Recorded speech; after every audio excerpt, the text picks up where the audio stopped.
2021년까지의 시범 독주의 경쟁 상대는 다소 신장이 작은 브리온 앤슬리와 러프 디젤이었습니다. 하지만 2022년 1년 만에 눈부신 성장세를 보이며 시범과 나란히 한 라몬 디노가 등장합니다. 180cm를 넘는 신장과 훌륭한 근육 강도, 가는 허리, 두꺼운 상완과 전완근 등 보디빌딩 팬들의 마음을 설레게 하는 개성이 무기인 라몬은 단숨에 큰 인기를 얻습니다. 물론 2022년 당시 훌륭한 컨디셔닝으로 중무장한 시범과 탑2에 따로 호명되기도 했지만 그의 왕자를 위협할 만한 능력치는 보여주지 못했습니다. 이후 2023년 아놀드 클래식을 우승한 라몬은 또 한 번 가파른 성장세를 보이며 올림피아에 등장합니다. 2022년보다 전체적으로 커진 사이즈와 더욱 높은 세퍼레이션의 선명함과 볼륨감, 후면에서 눈부신 발전을 이룬 라몬은 사전 심사부터 시범과 나란히 합니다. 현지 미디어석에 있던 저는 당시 보디빌딩 매거진의 기자들이 하는 이야기들을 엿들을 수 있었는데요. 시범이 질 수도 있다는 의견이 있을 만큼 현장의 분위기는 1년 전과 사뭇 다른 양상이었습니다. 1년 전보다 컨디셔닝 면에서 주춤한 시범과는 다르게 시범과 경쟁할 만한 수준의 사이즈와 강도, 후면까지 준비한 라몬이 두 선수 간의 격차를 상당히 좁게 줄인 것입니다. 결과는 만장일치 2위인 라몬이었지만 현지의 어수선한 분위기, 두 선수의 격차가 줄었다는 저지들의 평가, 특히 타일러 매니어는 라몬의 후면이 시범보다 더 좋았다는 리캡을 남기며 클래식 피지크 올림피아의 열기와 관심이 크게 올랐습니다.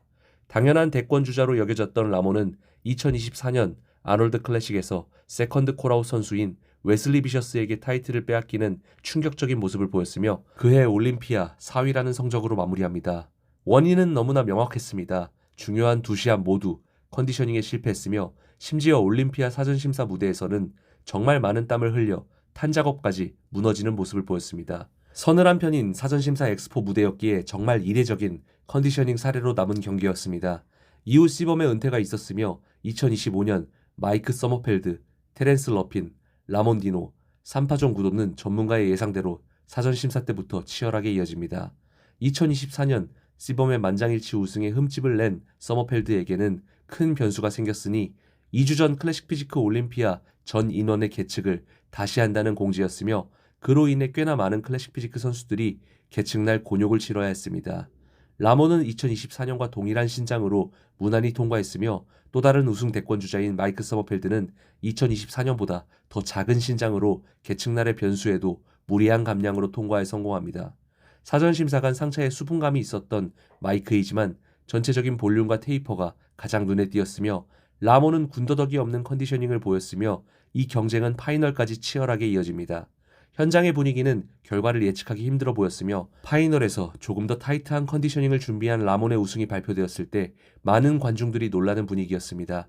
그만큼 마지막까지 접전을 벌인 두 선수였으며 점수차가 단 1점이었습니다. 저는 최근 2023년 시범과의 격차를 줄이며 사전심사 이후 어수선한 분위기까지 만들었던 라몬이 2025년 우승 당시의 라몬보다 더욱 좋아 보인다는 설문조사 결과를 받아보았는데요. 두 시합 모두 현장에 있었던 저 역시 2023년 시범과의 경쟁을 즐겁게 만들었던 라몬의 세퍼레이션의 깊이, 사이즈, 후면부의 두께감, 거의 모든 면에서 2025년의 라몬보다 좋았다고 느껴졌습니다.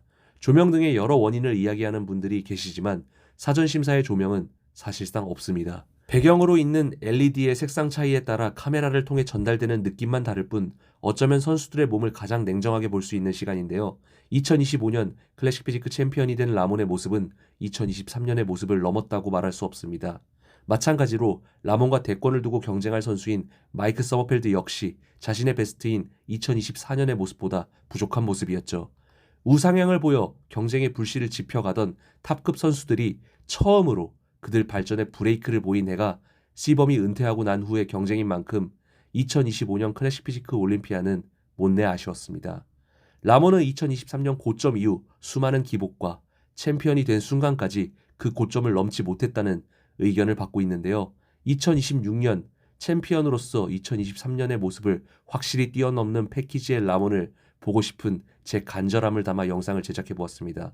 이런 영상이 마음에 드셨다면 좋아요 부탁드립니다.